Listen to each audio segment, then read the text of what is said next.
Bonjour, je m'appelle Vaï David, je suis une étudiante française et je suis en dernière année d'école d'ingénieur et je viens faire un stage ici avec Hubert Cabana.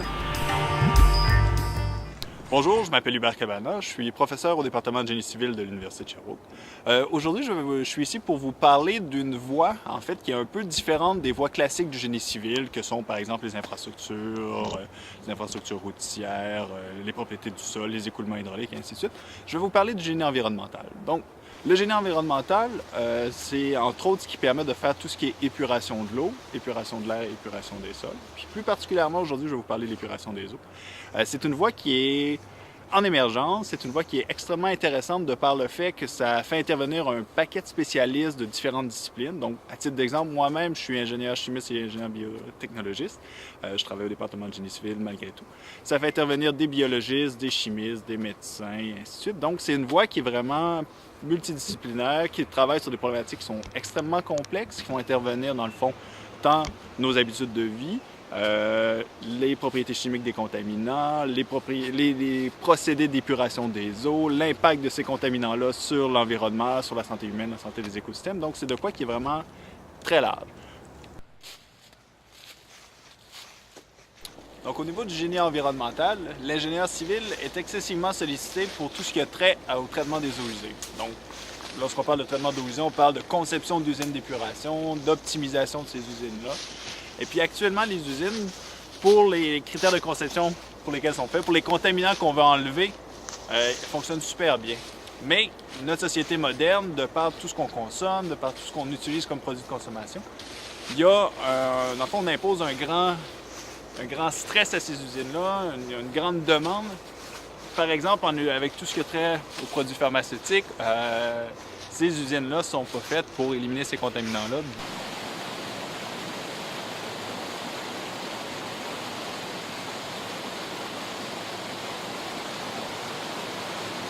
Comme je vous disais, tous ces nouveaux produits-là, quand on parle par exemple de produits pharmaceutiques, de produits de soins personnels, qui arrivent dans les eaux usées, qui arrivent dans les usines de traitement, les usines n'ont pas été conçues pour éliminer ces contaminants-là. C'est des contaminants, dans le fond, qu'on retrouve en faible concentration, puis pour lesquels on ne connaît pas bien les impacts sur l'environnement par la suite. Donc, ça nécessite justement d'adapter ou de développer des nouvelles technologies de traitement.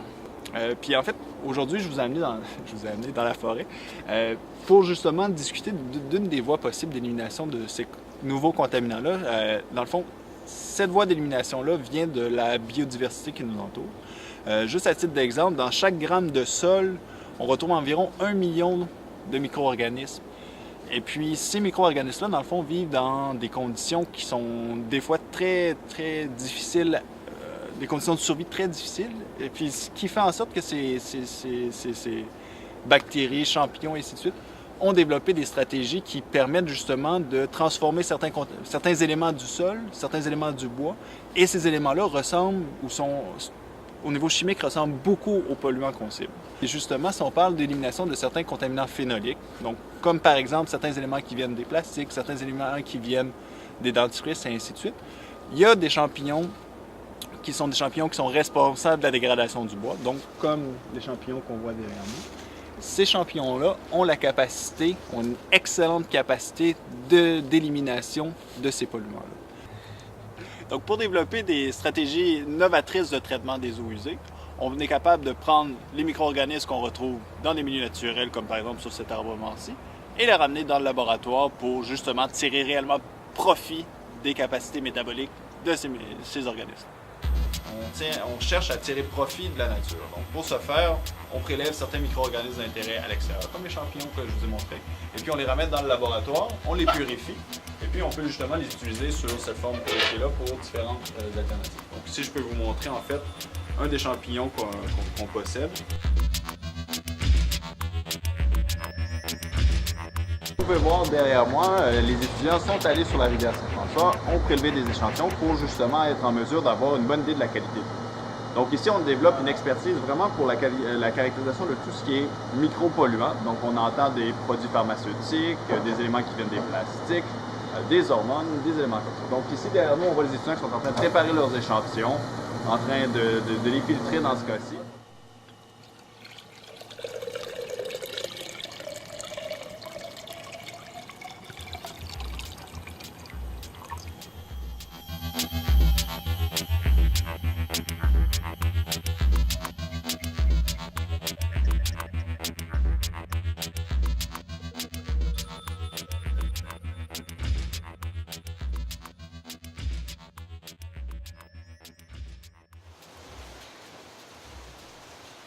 le génie de l'environnement, comme je vous disais lorsqu'on était à l'extérieur, c'est un génie où est-ce qu'il y a beaucoup de sciences qui interviennent. Donc, en plus de l'aspect vraiment ingénierie à proprement parler, il y a tout l'aspect chimie, biologie, et puis éventuellement de la santé qui entre en ligne de compte. Donc, en termes de débouchés, l'ingénieur environnemental peut se retrouver vraiment dans différents milieux. Il peut se retrouver vraiment au niveau, disons, du génie municipal, donc soit sur l'opération des usines d'épuration, sur la modernisation, et ainsi de suite.